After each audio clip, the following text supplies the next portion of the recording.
Welcome back, everyone. You are listening to SeeThroughPanel, a comic book discussion podcast. My name is Cole Harvey. I am here with Fahad Rahman. Hello, everyone, and we are joined today by Erin from Girls Talk Comics. Erin, is a fairly novice comic reader. She started reading comics around 2011. And she works at a local comic book shop in Midwestern United States. She's been doing that for the past 4 years. At some point, her and a co-worker, another lady type comic reader, also we're talking about comics and decided to start the podcast Girls Talk Comics. They've been going for about a year, and have you just finished up your first season, Erin? Is that correct? Yes, we just finished our first season. I feel like you captured everything about our podcast already. In that intro. Cool. Thank you. Yeah. Very thorough. Yeah.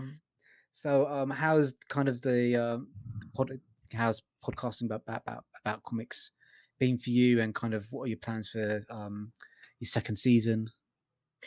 It's been really educational.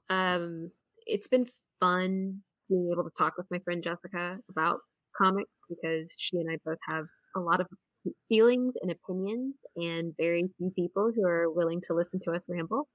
So it's really rewarding being able to share that.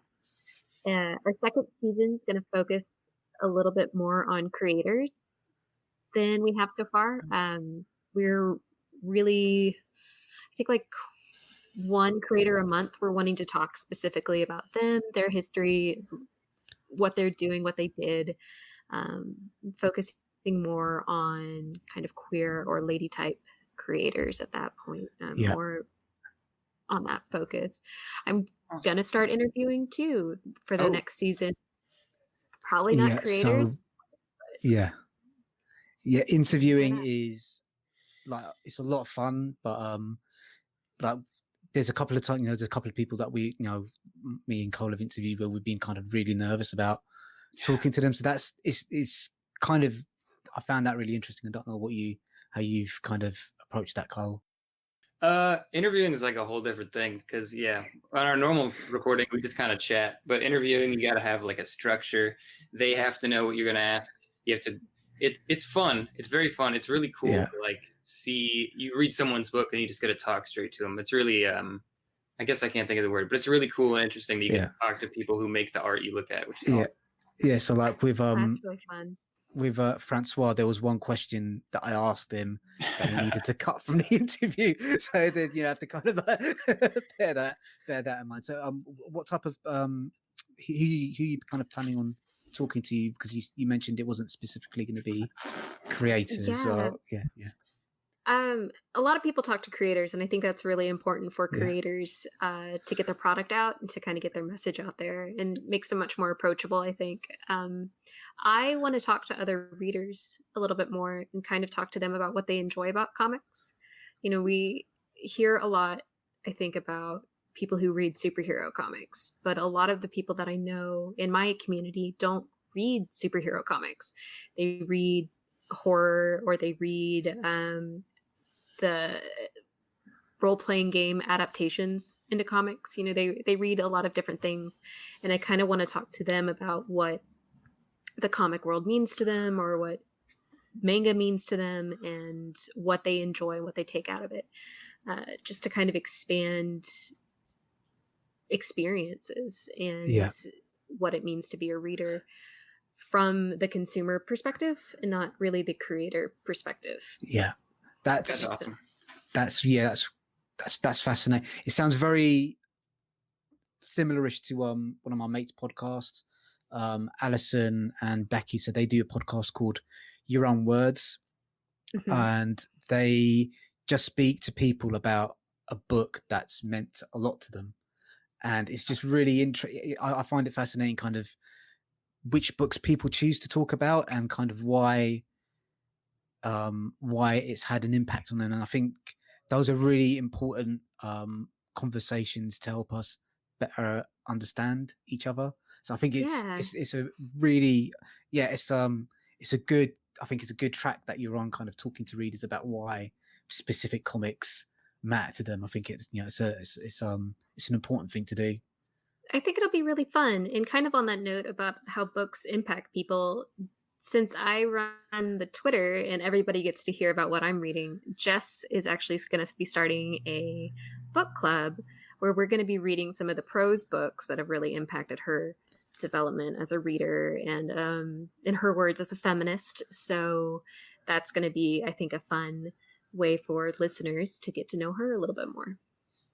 That's really cool. Branching out, really... expanding. That's awesome. Yeah. So, and kind of because me and Cole are kind of obviously on opposite sides of the Atlantic Ocean. How is it organizing and doing all the administrative stuff kind of in a podcast with someone that you kind of work with? Has that led to kind of like any interesting conversations or tensions or anything like that, or has it just been smooth sailing? So she and I currently live a couple hours apart. We're in the same time zone, so it's been mostly smooth, but she lives in an area now. We don't work together right now. Yeah. But she lives in an area that has really bad internet connection. So trying to stream has been, we use Google Chat to do kind of the video streaming together. And it has been a learning curve in figuring out and really paying attention to how we pause in conversation so we can give each other enough time to finish each other's thoughts and complete our discussion before the other person interrupts and takes over, which I'm certain you guys are used to as well, having to stream through. So so it's because me and Cole never actually met each other in real life. I replied to one of his posts on Reddit. So that kind of that chemistry that you're talking about, where we're not running over each other's words, I think is I think it's something we're both still learning about. Cole, should we head into the book now? Yes. Let me pull up the credits page here. All right. So today we're going to be talking about a comic named Backtrack. It is going to be published. I guess it already has been published by Oni Press. Written by Brian Joines, illustrated by Jake Elphick, colored Doug Garbark, and lettered by Jim Campbell. Here is the little blurb for the book Backtrack.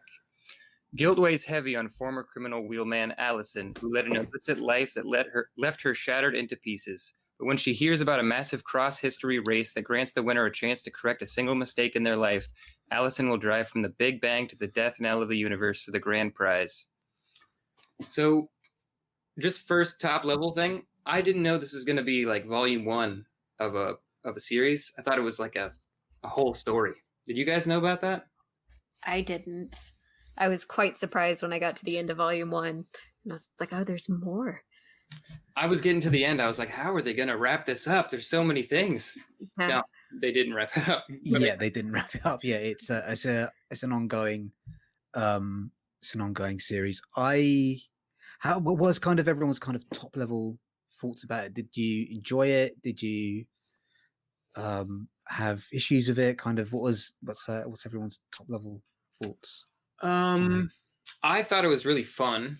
I thought that the juxtaposition of like time traveling wacky races versus like a bunch of criminal kind of not good people was really interesting because it was goofy and fun and lighthearted. But then when you get to the character work, everything is pretty depressing. The art I thought was awesome. I guess we'll get deeper into it, but I thought it was quite enjoyable. I'll probably read the next volume. I was not expecting to like it. When you recommended it, I was expecting more Speed Racer, less Death Race. And so I wasn't sure what we were getting ourselves into, and I was not expecting to actually enjoy it. But I thought that the characters were really engaging, kind of having that complicated history that they did. So, oh yeah. I thought it was all right. It was okay. I think that's kind of in my head. Like, I think the best one-line description of this is basically Fast and the Furious meets Sliders. If anyone remembers that mid 2000 TV show. So Mm-hmm. it was fine. I'm not a big fan of like the Fast and Furious franchise, so kind of I didn't really I don't know. It was fun. It was fun, but it was just kind of maybe I wasn't in the right mood when I initially read it. But yeah, that's kind of my initial kind of top level kind of thoughts on it. So, who wants to start talking about kind of what the basic plot of the story is and kind of who the characters are and that sort of thing? Then we can start talking about the art. I think I can do that. Let me make sure. Correct me if I get anything wrong. But so Allison, who is called Levi for the entire rest of the book, so I'm just going to call her that. I think. So there's a moment in her past where she was doing a job. She's a getaway driver. Something went wrong. That's slowly shown to us over the course of the volume. She is offered by a man to take part in a race that if she wins, she can go back in time and fix any one moment of her life. After that, it pretty much just goes like straight into meeting this large cast of drivers who are basically all either criminals desperate to fix something, or one of them is just kind of insane. I thought that it was like I thought they maybe should have picked a lane, because whenever I would really get into the fun, wacky, like driving over dinosaurs and stuff, then I get pulled back into this. The character work was really good, but it seemed like it clashed really heavily with the actual like fun, goofy aspects of the story, which I'm not saying it should have been fun and goofy, but I'm just saying it kind of felt odd to me. But I don't know what you guys thought. I said Death Race whenever I was thinking of this book because I enjoy the kind of drama that comes in action movies. It's just very soap opera, very over the top, and that's what I felt about these characters too. I mean, they were also all criminals in some way, I think. Much. And all had, I think, just some dumb mistake that they were trying to fix. All very tragic, and that just appealed to me on what media I like to consume. It did get goofy, and it mostly spent a lot of time being just sad and dramatic. I really enjoyed the historical side to it. I'm not a history person. I'm not I had no idea a lot of these events that they were talking about, like the earthquake in China that they drove through. But I thought it was interesting using these weird, or not weird, but unorthodox historical events to kind of go through.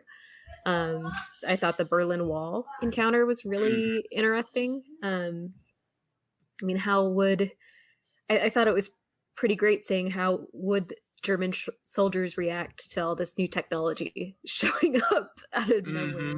So it was kind of a fun exploration. I mean, I do kind of agree that it was just okay, but I do like action movie dramatics, and it just felt a lot like that to me in a story. Yeah, I don't know. I felt it's like what I'm saying. What you guys were saying about the dramatic elements for me didn't really. It felt tonally off to me slightly in terms of these the dramatic elements where Levy's kind of almost constantly I wouldn't say constantly on the he's kind of almost nearly always crying about something. It's kind of like that grief that she carries inside of is very very kind of like close to the surface.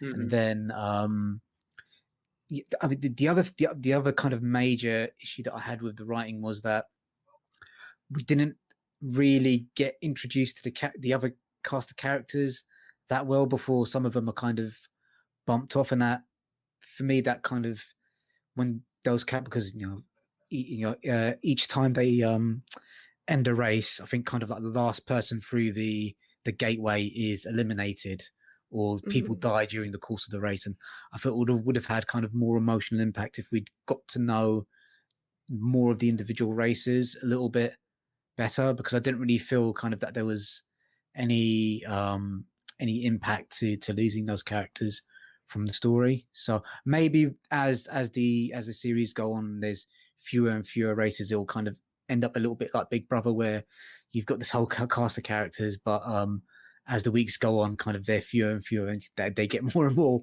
attention. So yeah, I can agree with that, though. I thought a lot of it was a little inconsistent, and that Levy's constant, I'm not going to get to know you, and just being constantly on edge was exhausting. This was, first volume was over a few days, wasn't it? Must have been. And to kind of maintain that anger for quite a few days whenever you're doing a bunch of racing just feels exhausting. Like as another person, but yeah, especially when a couple of the people were trying to be friendly. Like there's like maybe 2 people that are friendly, and she still shrugs them off. I thought, yeah, she was an interesting character. I liked her as a main character.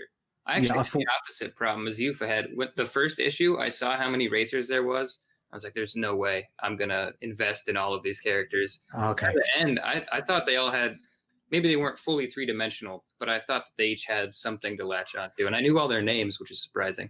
I will say kind of the opening few pages are absolutely drop dead gorgeous, and kind of it's fantastic storytelling. Kind of, what's the name of the kind of the Casper Quellex?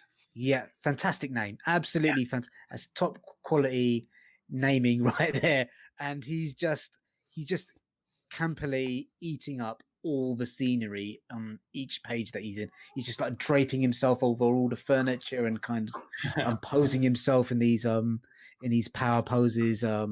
I felt his introduction and kind of the way he explains the situation to Levy was very compelling. I don't know what you guys thought about the kind of the first opening 5 or 10 pages, but I that really drew me into the comic. Definitely agree. I mean, that really I didn't know what it was going to be at all. I didn't even read the blurb or the back or anything. I just dove in.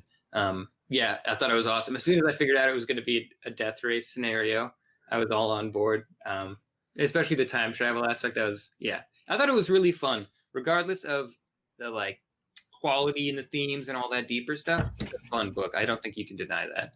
It's a fun concept. Yeah. I'm trying to remember, if somebody came up to me and offered me the same prize or the same opportunity to redeem myself, and all I had to do, if I was at rock bottom and all I had to do was participate in a time travel death race, I don't think I could say no. I don't think I could disagree with the decision that our main character made. So I really enjoyed his kind of selling the pitch to her. My one complaint, and I have this complaint in any time somebody is in a public space that's loud and rambunctious and somebody gets really worked up, like what happened in their first interaction, no one in the background seemed to react. I was like, even if I was in a loud bar, I would still, if there was somebody who was arguing and yelling really loudly, I would still look over and be like, what is happening? Like I would still respond.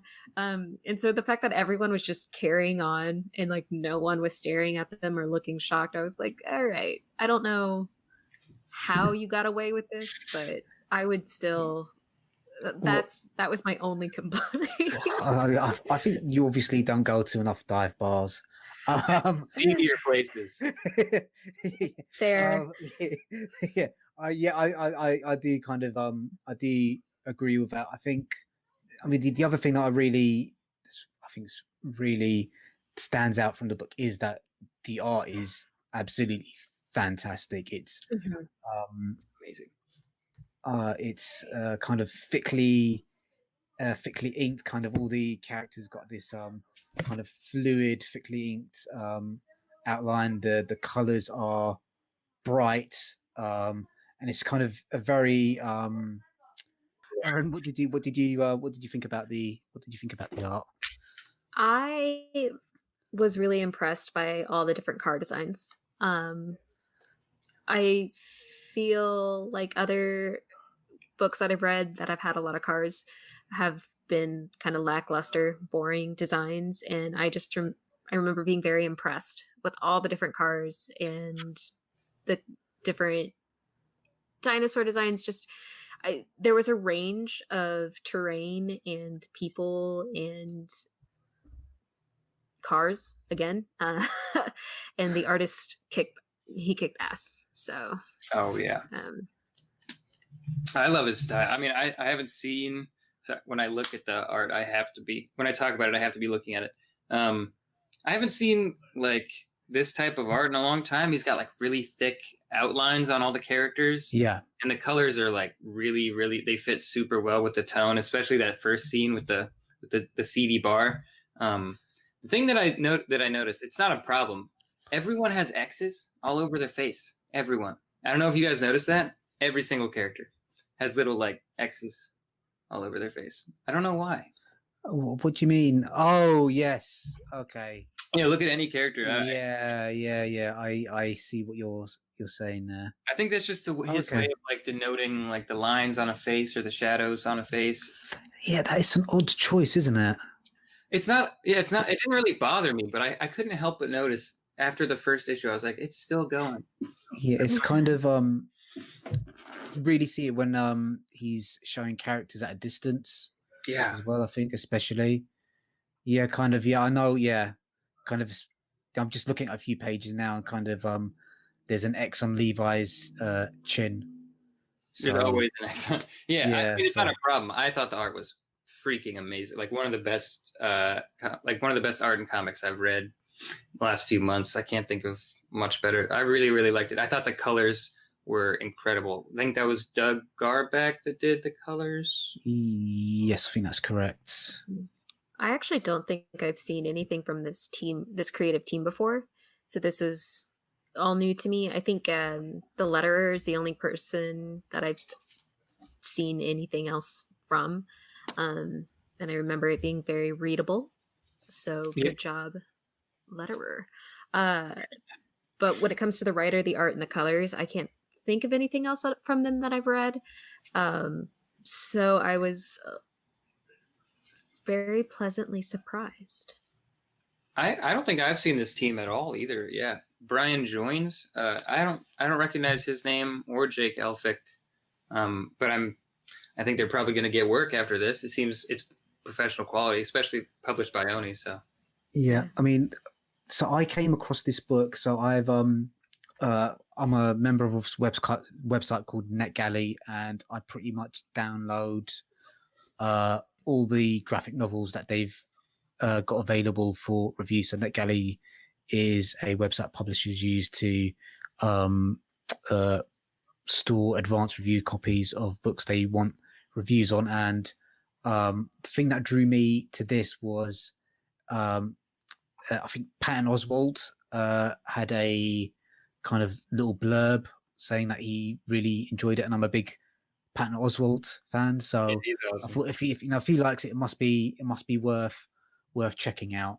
So yeah, I like you guys, I hadn't heard of the creative team or any of their kind of previous work either. What did you guys Patton's been putting out some good blurbs lately, so yes, he's been putting out blurbs on a lot of comics. I think he's probably been reading in his quarantine. Yeah, who hasn't? Yeah, right. It's a good pastime. Right? Yeah. I switched to novels just because they take longer and there's so much quarantine. Yeah. Are you guys? You think you're gonna pick up the second volume? I'm probably not. It's not really my. I don't know. I've been going through some stuff, and I don't think I think I just read this at a really weird point. So I'm not that interested in seeing what happens next. What about you guys? I think I'm probably alone in that. I think both of you guys have both said that. Yeah, you're kind of interested in seeing what happens next. I am actually not going to pick up volume 2 either. There are kind of too many characters right now. I have a lot of other things that I'm reading and needing to catch up on. I made the joke recently to a friend. I sat down and made my to read list, and it's got about 90 items on it. So, That's a lot. so unfortunately, Backtrack Volume 2 is kind of going to the bottom of the list. I would like to see or kind of hear how the rest of it does go. And if I get down to that part of my list, I will pick it up. But right now, it's not like I thought it was fun, but it didn't quite overpower other stuff. You were talking about too many characters and not getting emotionally attached to them. I read Assassination with Erica Henderson on the team, and they had a lot of characters that got killed off right away as well. And she introduced the characters in a really funny way. They had hilarious names, or just gave a glimpse into their personality at the beginning. Either way, when she introduced all of those characters, and it was a very short run, I was able to pick up and stay with it because I think it was only 5 issues. And this one, with it still going and how many characters are in it, I'm like, that's a lot to try to remember and track. I think I had to write down all the names of the characters and who they, like, all the little tips and tidbits that we learned about them and how they died, just so I could track it, because there were so many things happening in this book. I think I'm probably with you guys. I might, if I get like a chance to flip through it, I would like to look at the art. There's just so many comics that are of such a high quality. I don't know. I wouldn't feel right just kind of waiting for this. And there's so many things to read. I don't know if it's worth continuing every single thing you read. I thought it was a fun read, though. Like, I'm not going to say I enjoyed reading it. It wasn't wasted time. I would like to see more from Jake Elphick, like a lot more. I really enjoyed the art. Yeah, I think by far, I think the art was the strongest aspect of the book overall. The character dialogue was fine. I think it was the plotting was okay. I kind of felt towards the end of the book, kind of the writer kind of already played out most of his best ideas. And I was really quite surprised that it was going to be an ongoing, because it was for me, it felt like it was losing a little bit of steam. I don't know how you guys felt about it. Presumably, they need a whole nother trade. So I don't know what that's going to be. If they need 5 more issues, I feel like we have maybe 2 left in the story. So I'm not sure. I think I've already seen a solicitation for volume 2. I don't remember if I did or not, but I kind of got a little blindsided by that Berlin Wall scene at the end. It felt a little out of nowhere when it came to the plot and things like that, if that makes sense. Like, they were having these awesome racing scenes, and then now it's time for combat.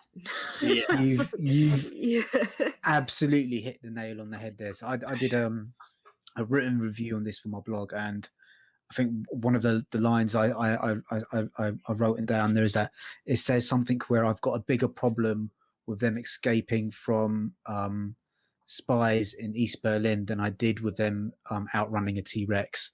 For me, my suspension of disbelief fell apart when they escaped. They escaped from East Berlin. Yeah. That would never happen. They'd never be able to escape from the from kind of like being Soviet forces like that. Outrun a T-Rex, no problem. But this, that can't happen. Yeah, that can't happen. So yeah. More than anything, I just thought that the heiress had no idea what kind of bodyguard she had, and she should maybe take her bodyguard a little bit more seriously. That's all I'm saying. That bodyguard should be winning this race, because his skill set is is a little bit more than I'm just a billionaire daughter's Yeah. watchdog. Just that I thought that was a really cool addition for him. I thought that was a fun development for a character. Maybe a little stereotypical, doesn't mean it's bad, but it felt a little out of place. And really intense.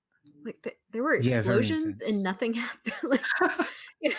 You guys notice that Stasi agent shot once and then he was like, "Oh, I'm out of bullets." I was like, "You shot one time. Why'd you only put one bullet in your gun?"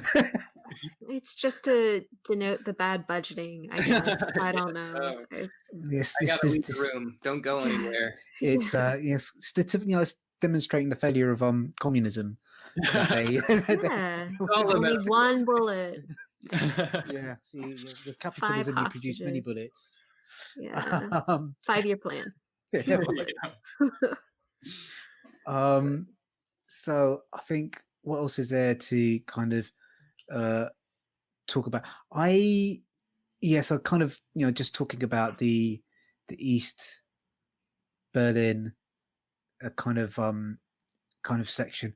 How did you kind of find the character development through that section kind of consistent? Because I just felt what's the name of the corrupt police officer? It's like Abaroa or something like that. Yeah. I don't know. I feel I'm not entirely sure he would have maybe taken the action he did, considering what he was racing for. Yeah, if that makes sense. Yeah, that's true. I thought that about a lot of them. They're all in the first issue. They're like, we can't take sides. This is so important to me. I have to win. But then eventually they're like, oh, we could just work together. We could see who wins later. Which I thought was I don't know if they earned that level of teamwork. I don't know if they earned people just putting aside their like life-defining moment that they want to take back. Because that seemed to be forgotten pretty early. I don't know if you guys thought anything about that. I thought that now, forgive me, it's been a little while since I've looked through it. There was the one kind of cowardly guy who betrayed them or got close to betraying them. Yeah. Is that correct? Yeah. He, I thought, was consistent. Just kind of self-serving. So good for him for being a coward to the end. Yeah. I did kind of feel with the cop, he really gave up pretty quickly after getting sick. And which I thought was interesting. And maybe I was overthinking, and I'm not an immunologist, so I don't know. But there was part of me that it was like, I think you guys are more likely to get them sick than them getting you sick. But I was like, and also the plague is still around, and we have medicine for it. So I was a little overthinking that. But he did give up pretty quickly. Yeah, I think I was also kind of a little bit I'm not entirely sure how quickly the plague works. But from my understanding, it's kind of over a number of days and weeks. And he kind of got pretty fatally sick. Yeah. Quite alarmingly quickly. It's kind of, I don't know if you've done your the editors might have pulled up a note up on that one.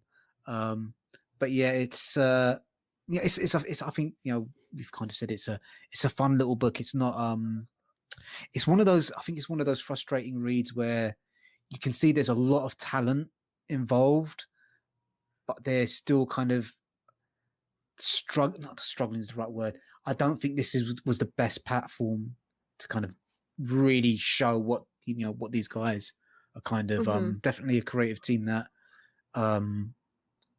we should keep our eyes on. I think from the writing to the artwork to the coloring and the lettering is just definitely, there's more to come from this team, I think.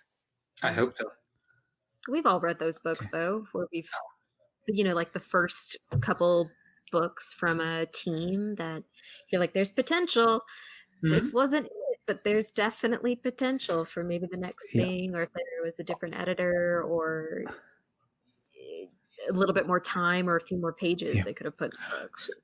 So that, for me, my classic example of that is the first trade paperback for Sandman, because it's kind of like the art in that's not good. It's a bit janky. The art in that is a little bit janky. Ooh, you're glad for me. I'm not. Look, I'm sorry. Wrong. It's true. It's a little bit janky, but you could kind of tell, all right, that there's something in this concept here. There's something in the writing. Let's give it more time to breathe. So so that's what I'd say about that. I think we've been going for about nearly 40 minutes. Closing thoughts on the comics trade paperback. Sorry. I hope we didn't come across too negative, because I did enjoy it. I think they're a very promising creative team. Definitely going to keep my eye on them. I just don't think it was for me, and it had kind of that the starting problems people have on maybe their first big book. But I'm glad they got it published through Oni, pretty big publisher, and I'm glad they're making comics. I'm on the fence. I might read volume 2. Maybe I'm in a dry spot when it comes out. Who knows? As a retailer, I think this is a book I would probably sell to teenagers, preteens, younger teens. It's really fun, and I think it's something like adults can enjoy, but we obviously found some holes in the plot that kind of took us out of it. And if you can kind of gloss over those, it's a good book. And if maybe you're a little younger, it'd be a really fun book. I'm not going to go out of my way to find volume 2. But it is something that if somebody was like, I'm looking for a 12 to 14-year-old who really loves action stories, I'll be like, Backtrack. I kind of feel very... So for me, I'm not a fan of the Fast and Furious movies. A lot of my friends, like those films. I don't get it. I don't understand it. I think it's dumb. They're dumb movies. And I just felt like this is very much kind of the way that I wouldn't say this was dumb. It's just kind of like I think I'm a little bit too old for this. I also think that maybe the story that they were trying to tell was in the wrong format. I think this would have worked much better maybe as an anime or a live action TV series where you can really get those car chase scenes being kind of beautifully filmed. So that's kind of if this was a movie, it's kind of the sort of thing that you'd be able to kind of put on in the background at a party and the end. But taking the effort to actually sit down and read it, for me, then again, I think there's more to come from this team. So we've been going for about 40 minutes. Erin, are there any exciting comic books that you think we should be checking out and reviewing on our podcast next? Ooh. Yeah, give me the top 80 on your to read list. Top 80. Well, let's just go with what's on my pile now. Well, I recommend Tokyo Ghost if you guys haven't read that. Nope. Somewhere. Yeah, Tokyo Ghost is a Rick Remender title. It's a bit of an older one for him, but really fantastic. And I am actually going to start Tartarus soon. And I've been reading the new Lucifer comic, the new Sandman Lucifer. And so those are, if you want to read along with me, those are at least what I would recommend. The Lucifer one is a slow start, but the concept is always interesting on a moral sense and an emotional one. Tartarus, I actually don't know much about, so it'll be a blind read. And then Tokyo Ghost feels a little bit topical politically for the United States, at least. So is Tokyo Ghost the Sean Murphy one? Sean Murphy art? Mm-hmm. Okay. Then I do need to read that. Yeah. And Erin, you mentioned that you're going to start interviewing people One of the first series of those interviews going to start I coming out, have, and who have you got lined yeah, up to speak?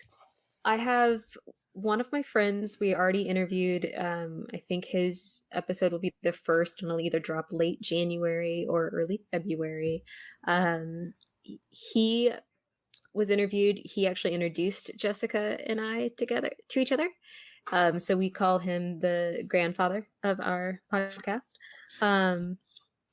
He's actually really interesting. He got his PhD in American Studies, where he focused on comic books and uh, focused a lot on the work for hire aspect of comic books. So we chat a little bit about that and kind of what we think of the future of comics. Some of the other people I have are mostly just locals that I know who read different things and haven't quite got them in front of a microphone yet. But we're going to try to get one out every month. Yeah, it sounds yeah, really exciting. And That's awesome. I've got one other question. As a kind of comic book retailer, what's the outlook like now at the moment, kind of like COVID-19, and are there any trends that you're seeing in terms of books that are being published, or that you're in terms of what's selling well? Yeah. Marvel and DC always sell well. Even though people complain about the titles, they always sell well and consistently. People always buy into events, at least pretty regularly. So the comic book market on a retail sense, I think, is still pretty healthy. We actually, except for the month or two that my store was closed down, our customers have been consistent. We started curbside, we did some delivery, and people still come in and pick up physical copies of books. That's just what it is. Our manga has exploded as a category. So many people are buying it. My comic shop has 2 locations, and one location is almost exclusively manga now, where the one I was working at does the trades, comics, and graphic novels. And I think the store that's mostly manga has like 3 bookshelves full of manga that they just recycle through pretty quickly. So the print media is still doing well. It's growing in other places that I don't think people expected. I think there is a legitimate burnout on some titles, some creative teams, and some genres, but for the most part, it's still healthy and happy and thriving. Like it's doing fine. So that's excellent news. Yeah. To hear. Yeah, that is excellent news to hear. Genuinely. So Cole, have you got any questions you'd like to ask? I think you about covered it. I'm just happy people are. My comic shop doesn't have any manga, and I figured that's like the thing that is like really coming up. Like when I was in high school, everyone started reading manga. I have friends that'll read manga but won't touch comics. Yeah. So I just don't know why you wouldn't put that in your store. So I'm glad that someone is doing it. There's a lot of manga out there, and the reason we were really successful is we had a little bit of a leadership change in the stores, and one of the new managers is huge into manga, and he's actually like a Pokemon professor, so we can do Pokemon events at the store. Like he's into it because he could make educated purchasing decisions for the store. We had quality content, but there's just so much out there. It's kind of terrifying to get into, much like comic books. There's so many comics there, it's hard to get in. Manga is even more, and it's more niche. So it's like a specific identity with specific interests. There's a manga for you out there, but that's a little bit too much when you've never picked up a book. So when you get educated people making purchases for the store, you can get the quality stuff people actually want to read. And that really is the main reason it exploded for us. So I think it just remains for me to say thank you very much for joining us, Erin. Yes. I think we had a really good chat. Could you just shout out your kind of social media channels and where people can find your podcast and your website and all that other stuff? Yeah, Girls Talk Comics. We're on Twitter, mostly a little bit on Facebook. Twitter is Girls Talk Comics LFK. No, Girls Talk Comic 1. Facebook is Girls Talk Comics LFK.